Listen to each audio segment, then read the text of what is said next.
can clap your hands. He's given you grace to grow. And here's the reality. If you're not growing forward, you're dying backwards.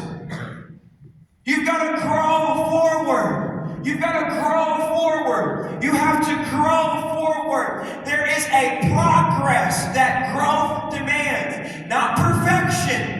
Don't think that you have to get this all right and never make mistakes and never fail.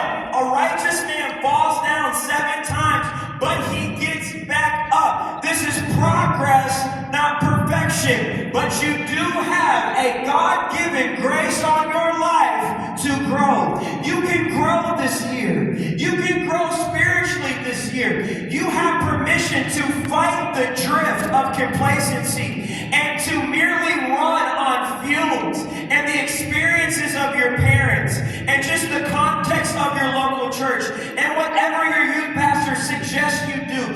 You can own your own growth. You can own your own relationship with God, and He will develop you into a mature believer. But in order for God's desire to become your reality, you've got to surrender to God's process. My boys have discovered that my weakness is shoes.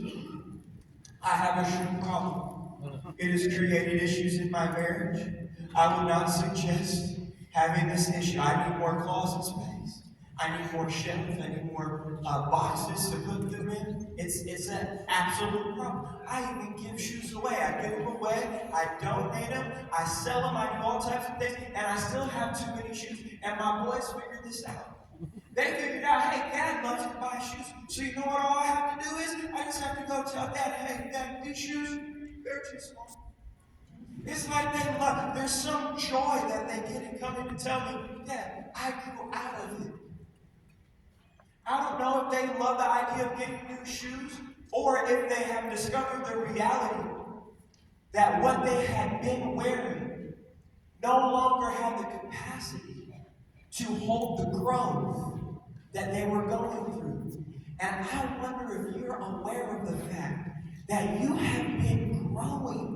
And there are some things that you're trying to put on your life that have you feeling constricted and held back and anxious and worried. And I just want to let you know what's happening. You're growing out of some things. You're growing out of some relationships.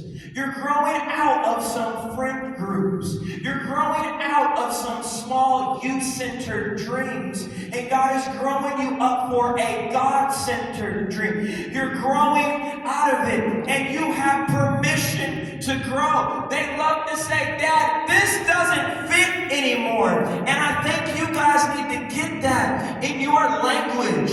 You need to get it in your heart. Those things don't fit me anymore.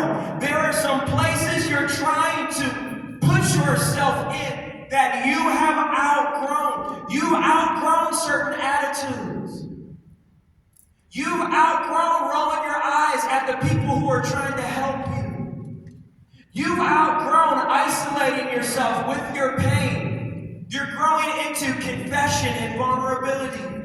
You have outgrown sending, what do they call it? Sneaky links. You've grown out of it. You've grown out of allowing yourself to be used for someone else's sexual conquest so that somebody can brag on how many photos they were sent this week. You've grown out of that. Do not surrender to that old thing that used to be a part of your life. You have permission to lay that old self down and pick up the new you that God has spoken into existence and become that person. You can clap your hands right there. I agree, that's good. You want to throw your whole church service off when you go home. Start responding to the preacher. It'll throw them completely off. You'll get kicked out of your church, and it'll be a good thing. Go somewhere that's alive. I want you to grow out of hiding things from your parents. Grow out of it. You're only as healthy